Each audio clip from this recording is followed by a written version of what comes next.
Assalamualaikum warahmatullahi wabarakatuh. Salam sejahtera untuk kita semua. Nah, di video kali ini kita akan membahas salah satu strategi dalam promosi kesehatan, yaitu strategi advokasi. Advokasi ini sebenarnya adalah istilah yang sering kita dengar di bidang politik ya. Namun ternyata di kesehatan masyarakat, advokasi juga menjadi salah satu strategi dalam pelaksanaan program kesehatan masyarakat. Definisinya, secara umum, advokasi ini kita kenal sebagai upaya atau proses yang strategis dan terencana. Tujuannya apa? Yaitu untuk mendapatkan komitmen dan juga dukungan dari pihak-pihak penentu kebijakan. Jadi begini, mungkin ada yang bertanya, kenapa sih butuh advokasi? Kenapa sih, atau apa sih pentingnya advokasi dalam kesehatan masyarakat? Mudahnya, kalau bisa dijelaskan, jadi dalam kesehatan masyarakat itu sasarannya kan ada 3 macam ya. Sasaran primer, sekunder, dan tersier. Tersier ini adalah mereka-mereka pemangku kebijakan. Jadi, kalau kita bikin program kesehatan tidak melibatkan pemangku kebijakan, maka yang ada program tersebut menjadi lemah, tidak begitu kuat. Kalau ada dukungan, ada komitmen dari pemangku kebijakan, maka hasilnya program itu akan semakin kuat. Contoh mudahnya mungkin yang kita lihat di masa pandemi corona ini ya. Semisal kita membuat satu program yang sampai saat ini juga masih dicanangkan, yaitu program pencegahan dengan protokol kesehatan 3M bahkan sampai 5M.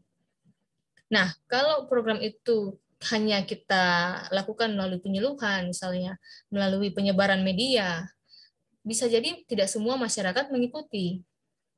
Maka disinilah kita butuh komitmen, kita butuh dukungan dari pemangku kebijakan. Di beberapa daerah contohnya, ada yang memberikan sanksi kepada mereka yang didapati tidak menggunakan masker, atau kepada kantor, kepada toko-toko yang tidak menerapkan jaga jarak, maka mereka akan dikenakan sanksi. Nah, itulah contoh fungsi advokasi. Dengan adanya dukungan dari pemangku kebijakan, kita bisa membuat peraturan. Peraturan itu yang akan diikuti oleh masyarakat. Itu mungkin penjelasan singkat kenapa perlu advokasi ya dalam kesehatan masyarakat. Kita lanjut. Lalu siapa sasaran advokasi?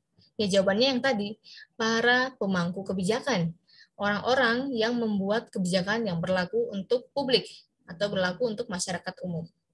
Contohnya macam-macam, mulai dari lurah, apakah Pak Camat, kemudian tertinggi lagi bupati, wali kota, gubernur, hingga yang tertinggi pimpinan kita, presiden. Itu kalau di lingkup umum. Kalau di institusi ya tentu berbeda. Kalau di kantor ya sasaran advokasinya adalah pimpinan kantor. Kalau di sekolah ya kepala sekolah. Kalau di kampus ya bisa dekan di fakultas atau di rektor lingkup universitas. Jadi inilah yang kita kenal dengan istilah stakeholder, atau mungkin ada yang bilang decision maker, pengambil keputusan. Intinya adalah mereka-mereka yang punya hak untuk membuat peraturan. Dan peraturan itu punya kekuatan untuk diikuti oleh masyarakatnya. Itu adalah sasaran advokasi. Lanjut. Nah, proses advokasi tadi kita definisikan sebagai proses yang strategis dan terencana ya. Artinya dia ini perlu waktu yang lama. Ingat ya, advokasi ini kita bertemu dengan orang-orang penting. Orang-orang yang pekerjaannya sangat banyak, yang mereka punya kewajiban, mereka punya tanggung jawab sangat besar. Nah, mereka ini yang kita temui untuk kita minta dukungan. Dan tentu butuh waktu yang lama. Karena dia butuh waktu yang lama, makanya kita butuh rencana yang cermat dan tepat. Dan yang paling penting adalah sediakanlah bahan-bahan yang kuat. Bahan-bahan ini yang nanti akan kita presentasikan kepada para pemangku kebijakan. Ada beberapa hal yang harus kita siapkan. Pertama, bahan-bahan itu entah biasanya dalam bentuk laporan ya. Laporan yang kita bawa itu harus berisi poin-poin masalah yang kita angkat serta alternatif pemecahannya apa. Jadi, jangan hanya membawa masalah, bawa juga solusinya apa. Sehingga si pemangku kebijakan mendengarkan dengan baik, kita punya penjelasan, dan mereka bisa sepakat. Kalau hanya membawa masalah, sementara mereka harus berpikir solusinya, nah itu akan susah. Poin yang kedua, harus dilibatkan apa peran sasaran dalam pemecahan masalah itu. Jadi kita kan membawa masalah nih, lalu kita berikan solusinya. Nah, dalam solusi itu kita harus mengangkat peran pemangku kebijakan untuk pemecahan masalah tersebut. Dengan demikian dia akan merasa bahwa, oh saya dibutuhkan, mereka butuh saya, seperti itu. Yang ketiga, yang penting juga ini ya, di ketiga, evidence based. Data-data yang kita bawa harus sesuai di lapangan. Jadi misalnya kita mau bikin peraturan di wilayah A, maka lakukanlah survei di wilayah tersebut, dan hasil surveinya itu yang kita rumuskan menjadi laporan. Itulah yang kita bawa ke pimpinan wilayah A tersebut. Jadi dia bisa tahu, oh ternyata di wilayah yang saya pimpin ini ada masalah. Sehingga dia juga merasa dia perlu turun tangan untuk mengatasi masalah tersebut. Lalu yang ketiga, nah ini juga penting ya, dikemas secara menarik dan jelas. Jadi sebagian besar memang kita advokasi menggunakan laporan, tapi tidak menutup kemungkinan kita pakai bentuk yang lain.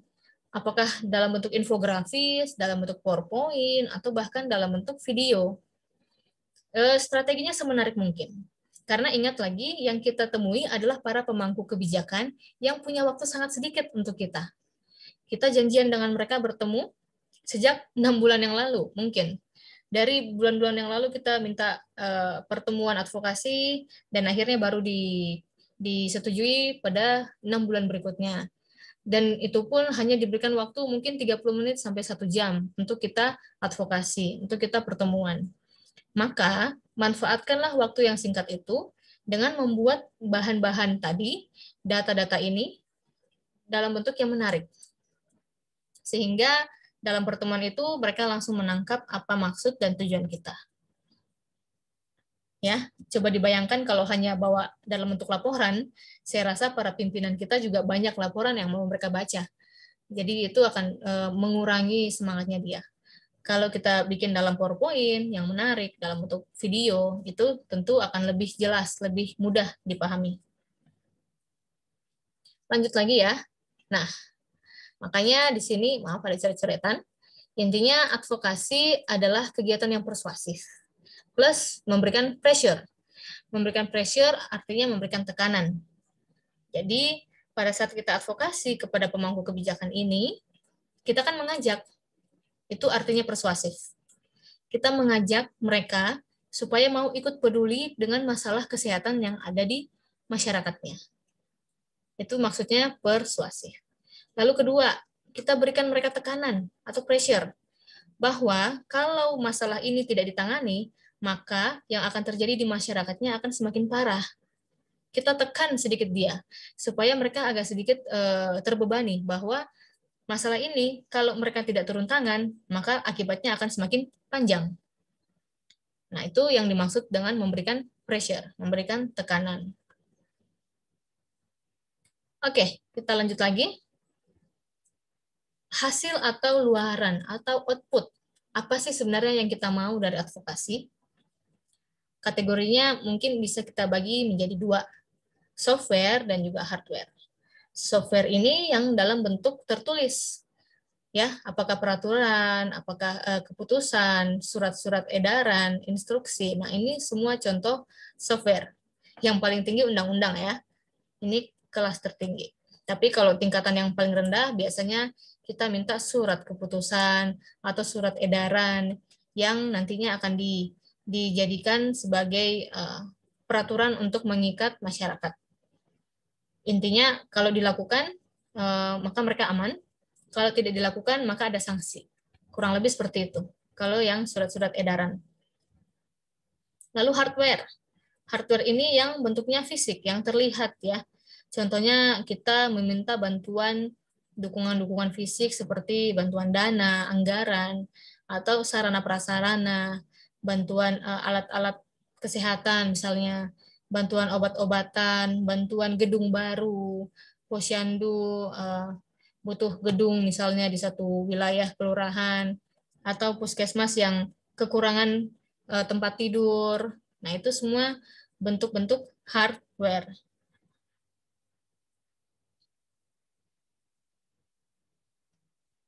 Nah, ini mungkin dua contoh yang bisa saya tampilkan ya. Yang sebelah kiri ini, gambar ambulans, ini adalah contoh hardware. Jadi sekarang ini memang kita sangat membutuhkan banyak ambulans ya. Jadi banyak dilakukan advokasi kepada para pemimpin atau pemangku kebijakan supaya disisihkan sedikit dana untuk memperbanyak bantuan-bantuan ambulans. Terus yang sebelah kanan, ini ya salah satu contoh yang tadi saya bilang surat edaran, contoh softwarenya. Jadi kembali lagi ke awal saya cerita tadi, kenapa advokasi itu penting. Inilah yang tadi saya jelaskan, bahwa kita punya Satgas penanganan COVID ini, dia kan ingin membuat satu peraturan yang tujuannya supaya mata rantai COVID ini terputus. Terputus dengan cara ya masyarakatnya harus menjaga jarak, harus menggunakan masker, dan sebagainya. Nah, kemudian masuk di musim-musim liburan, masuk di musim mudik, ada kemungkinan terjadinya peningkatan pergerakan mobilisasi masyarakat. Kalau hanya kita bikin penyuluhan, hanya kita sosialisasi misalnya bahwa Bapak Ibu tidak boleh mudik. Kenapa? Supaya nanti tidak apa ya, supaya menurunkan penyebaran COVID. Nah, itu hasilnya akan kurang bagus, kurang maksimal. Maka dibutuhkanlah advokasi untuk mengeluarkan surat edaran seperti ini. Dengan adanya edaran seperti ini, nah, maka program tadi akan semakin lebih kuat. Ada peraturan, ada sanksi bagi mereka yang melanggar. Jadi masyarakat akan lebih patuh. Oke, mungkin itu saja sedikit penjelasan pemaparan mengenai advokasi dalam bidang kesehatan masyarakat ya. Jadi pada intinya advokasi ini menjadi satu hal penting dalam strategi promosi kesehatan. Semoga yang saya jelaskan mudah untuk dipahami. Kurang dan lebihnya mohon dimaafkan. Wassalamualaikum warahmatullahi wabarakatuh. Salam sehat untuk kita semua.